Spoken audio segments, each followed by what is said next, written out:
ilo mga ilagang bungoton. Sus naigo gid ilang balay sa Bagyo mga bungot. So apply sila ayuda nga magpabuhat ta sa balay, nagsukatan ako pa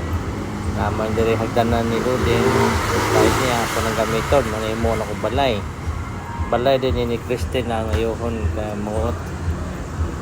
doding ito sa bantay na nagtanggalan ako na siya og staple wire nga gantaker ba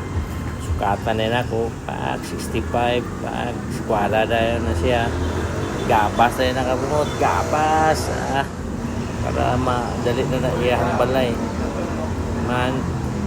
buhat ko dihaw ka ng iyahang mga agianan kabungot putahan bintana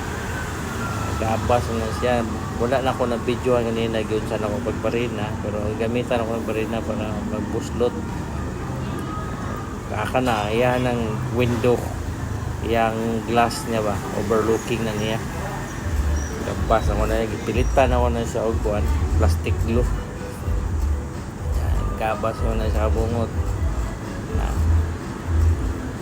iyaman ng kuan iyang overlooking window clear na siya clear kanamo na siya kabungot to nahuman na gid ang iyang balay salpak na siya muna na siya prehab ako na siya para pag limpyo tanggalon na salpak ako na da tangan ako na sa kiskro kabungot para iyang sangitanan ba para kalbong mo na kabungot man na bitana pak sulod tanaw limpyo kayo sige na siya so tawagin ko na si Christine di ba sa sulod si Duding injury na kabungot maora na kabungot bye bye